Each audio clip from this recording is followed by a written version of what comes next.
Olá, hoje nós estamos recebendo, e já agradecendo pela atenção, Cristóvão Buarque, reitor, governador, senador, professor.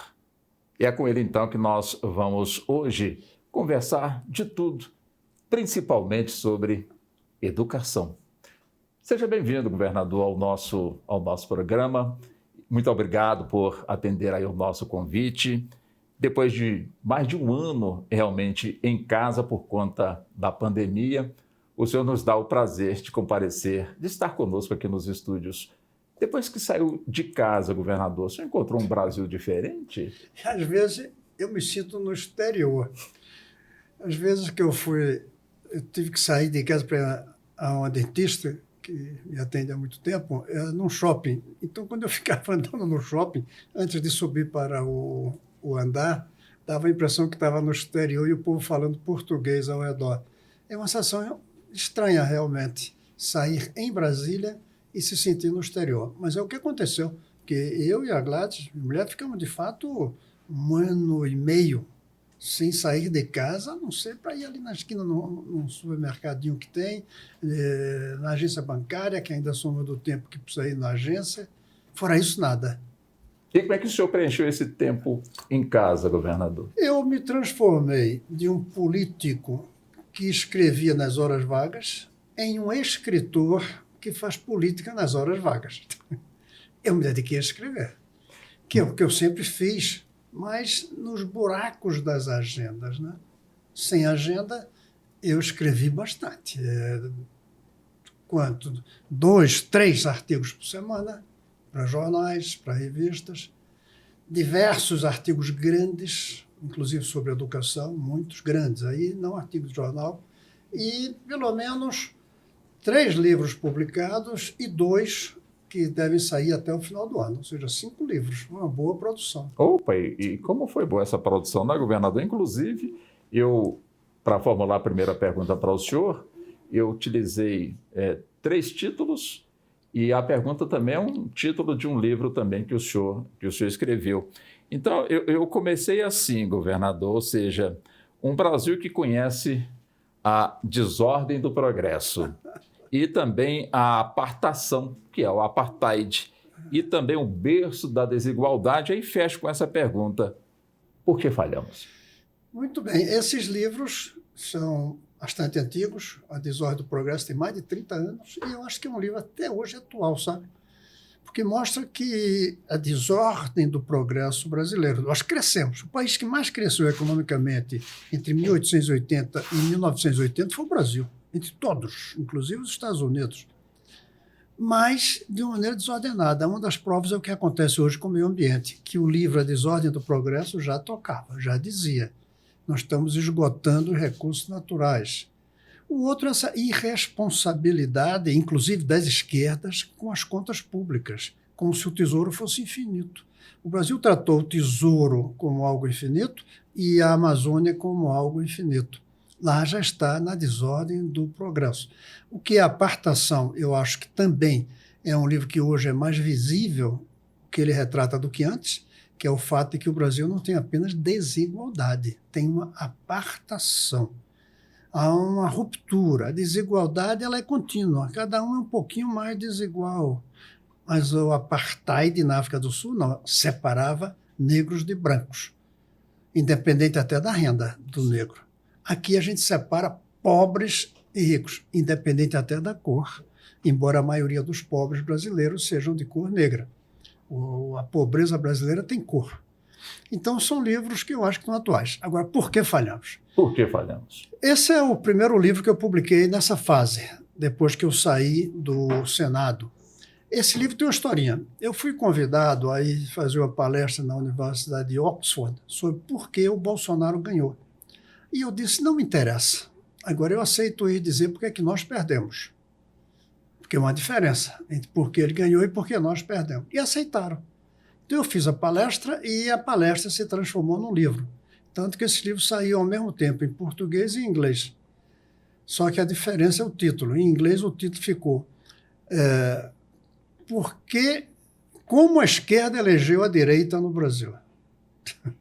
Eu acho que, aliás, é um título melhor do que de português. Por que falhamos? Eu ponho 24 razões, Walter. A primeira é a falta de unidade entre nós, democratas progressistas, que eu considero o período de Itamar a Temer. Todos esses presidentes eu considero do mesmo bloco. Mas o senhor não cita Collor e Sarney? Não, porque Collor e Sarney eu acho que fazem parte do bloco democrático, mas não fazem parte do bloco progressista. Eles foram participantes do regime militar e têm posições conservadoras. Esses outros não, esses outros todos defenderam a democracia. Temer, Itamar, Fernando Henrique, Lula, Dilma, e sempre tiveram posições progressistas em relação aos direitos humanos, em relação ao problema da luta contra o racismo. Eles são progressistas. Primeiro erro, a divisão. Sobretudo entre PT e PSDB, que são os dois partidos fortes desses aí. Esses dois partidos passaram o tempo brigando, inclusive por uma coisa que eu ponho que nem o PSDB nem o PT gostou. Eles lutam mais para ver quem vai ser prefeito de São Paulo do que quem vai ser presidente do Brasil. Então, nunca formularam um projeto comum. A diferença entre PT e PSDB, do ponto de vista ideológico, é pequena. Eles são diferentes quem é que usa mais o Estado, quem usa menos o Estado.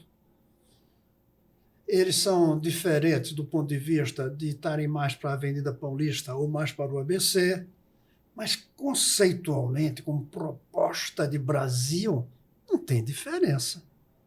É a democracia e é o progressismo.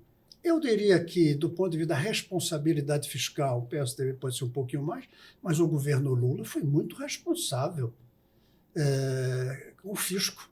O governo Lula manteve o Plano Real de uma maneira firme. Então, o primeiro erro foi esse. O segundo erro, você obviamente deve imaginar que eu ponho, foi não ter colocado prioridade àquilo que mais permite fazer uma revolução no Brasil. Talvez a única coisa, a educação. Não vai dar para tomar as fábricas dos capitalistas e dar para os trabalhadores. Isso não funcionou lá fora. Não dá para pegar e acabar com o agronegócio e distribuir aquelas terras para sem terra. Nem tem mais tanto sem terra, querendo terra assim. Então, nas cidades hoje, a grande transformação seria uma estratégia que permitisse ao Brasil chegar ao mesmo nível dos países melhores em educação e o filho do pobre na mesma escola que o filho do rico. Eu digo escola no sentido do sistema. O mesmo prédio, talvez não, porque moram até em lugares diferentes. Mas que um more no condomínio, outro more na favela. Mas a escola seja igualzinha na favela e no condomínio. Como, aliás, é em quase todos os países do mundo. Decentes, progressistas, desenvolvidos, quase todos. Tem diferença, mas pequena. E aí vem outros erros. Um que eu acho que a gente está vendo agora, que levou à vitória, aí olhando pela vitória do Collor, nós abandonamos os símbolos nacionais. Nós, democratas, usamos mais a bandeira vermelha do que a bandeira brasileira. E não venha dizer que o PSDB foi diferente. Não, não usou a vermelha, mas usou a amarela, ou usou a deles. Nós não trouxemos os símbolos nacionais como algo importante. Eu até me orgulho de que a lei que determina tocar o hino nacional entre dos eventos esportivos é de minha autoria. Eu acho que isso prejudicou muito o sentimento nacional, que não foi visto como uma coisa de nós. Esse bloco, nós falhamos. E aí eu vou citando outros que a gente pode desenvolver. Não quero ficar falando muito, mas são 24 erros que eu coloco. Agora, quando o senhor cita o ponto em que nós, ou seja, em que os símbolos nacionais foram praticamente abandonados, eles estão sendo resgatados? Estão sendo resgatados de uma maneira ruim, eu acho. Porque estão resgatando, mas não como símbolo nacional, mas como símbolo do presidente atual. É uma identidade que eles querem construir entre ter a bandeira do Brasil e ser defensor do Bolsonaro. Isso é uma deturpação do símbolo nacional. Nós, eu acho que relegamos, e eles se apropriaram. São duas posições equivocadas. Os símbolos são nacionais, deveríamos ter prestigiado, mas não dizendo que é nosso. Podia até carregar sempre a bandeira do Brasil e a vermelhinha. As duas, não tem problema. Mas só a vermelhinha sem a nacional, isso eu acho que incomodou. Quer ver uma outra coisa que pode parecer até um reacionarismo meu? Eu acho que coisas corretíssimas nossas, como a defesa dos direitos humanos, direito dos gays, por exemplo, a própria luta contra o racismo, nós quisemos fazer isso por leis e não pela mente brasileira. Era na escola que a gente ia ganhar a mente brasileira para defender isso. É óbvio que precisava da lei, porque a gente não tem tempo para esperar 20 anos. Por isso que eu defendo cotas raciais. Não dá para esperar 20 anos para mudar a mentalidade brasileira e ela deixar de ser racista. Tem que fazer gestos atuais. O gesto atual é ter cotas para negros, é ter casamento gay na lei. Mas esquecemos de colocar isso em escolas de qualidade. Até tentamos colocar no currículo, mas sem escola. A verdade é que o Brasil não tem escolas, tem fake escolas, salvo a de uma minoria. Quando você fala fake escolas, são escolas da mentira, escolas mentirosas? Não, boa pergunta. Não, são escolas de mentira, não escolas mentirosas. Escola que não merece o nome de escolas. A grande maioria das escolas brasileiras são restaurantes mirins. As crianças vão pela merenda. Terminou a merenda, vão para casa. Alguns até ficam um pouco mais brincando. Outros até ficam mais assim na aula, mas não levam dever de casa. Se levam, o professor não corrige. E ficam até a sexta série, sétima série, não chega ao final do ensino médio. Uma escola, eu falo escola no sentido do sistema, sim, em que apenas uma parte termina o ensino médio, não é escola. E uma escola, sistema, em que essa parte que termina o ensino médio não sai, falando pelo menos mais um idioma, sabendo português com absoluto domínio e gostando de ler português na literatura, sai sem um ofício. Por isso eu defendo o ensino médio de 4 anos, para que todo mundo saia com um ofício de nível médio, que inclusive permita as pessoas não quererem ir para a universidade, porque já tem um ofício que lhe permite uma boa sobrevivência, vai para a universidade quem tem a vocação para isso. Sabendo bem matemática e as ciências, as bases, claro, conhecendo do mundo. O ensino médio que não faz isso está formando analfabetos contemporâneos. Houve um tempo que havia o analfabeto, temos 12 milhões de analfabetos plenos, aqueles que não conhecem a bandeira do Brasil, porque não sabem ler ordem e progresso. Então, é triste, 12 milhões.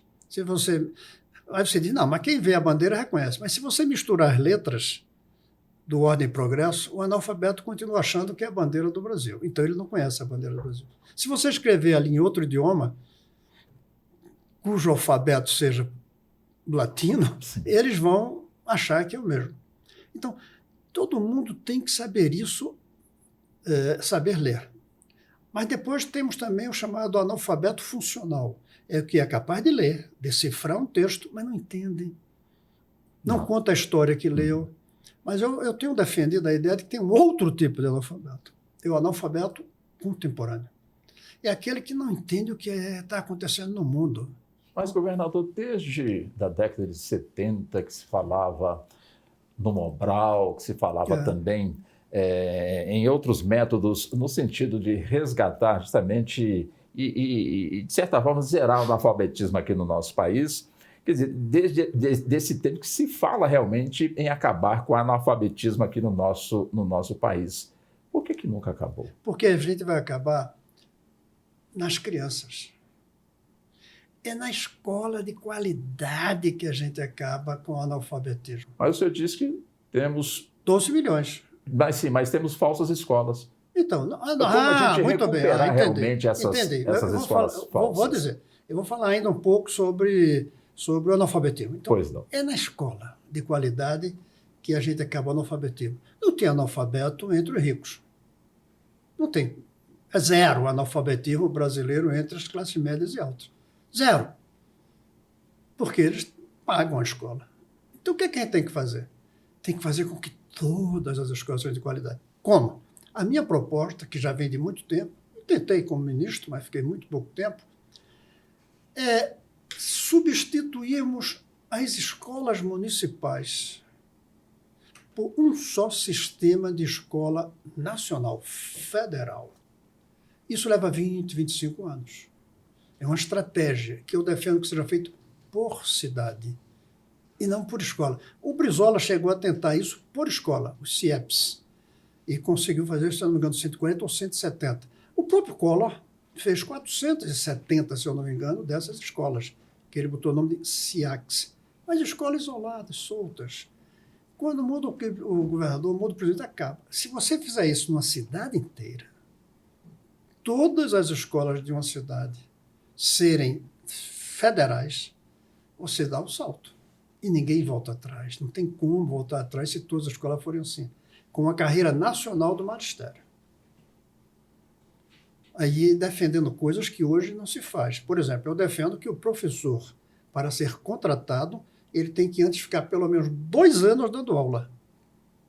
Não é apenas passar num concurso de múltipla escolha, se é o caso. Tem que ver, esse cara é ou não professor, na prática, com um salário bastante alto. Com um salário bastante alto. Por quê?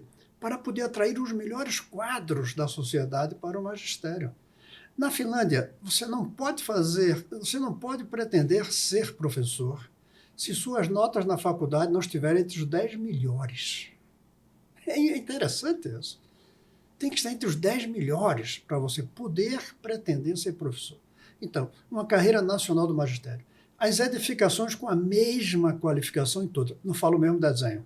Aí foi uma falha até dos CIEPs. Se preocupou muito com a arquitetura. Não, cada um tem a sua arquitetura, mas todo vai ter quadra de futebol, todo vai ter piscina, todo vai ter teatro, todo vai ter uma biblioteca boa, o prédio vai ser bom, em lugar quente vai ter ar-condicionado.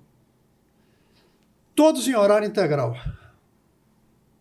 Aí você começa a ter um sistema em que as pessoas se orgulham de ser professor, em que as pessoas se orgulham na cidade de terem a escola. Hoje você vai numa cidade, tem o Banco do Brasil. Não existe a Escola do Brasil. Mas esse é um ponto que o senhor sempre defendeu, ou seja, que o professor, como o senhor muito bem pontuou, o Sistema Nacional Único de Educação e também que o professor que está servindo em Brasília pode também ser transferido para Anápolis, pode ser transferido para Recife, pode ser transferido para o Rio de Janeiro, mas é um assunto que nós vamos abordar daqui a pouquinho, governador. Muito bem. Nós vamos para o intervalo, voltamos em instantes. Até já.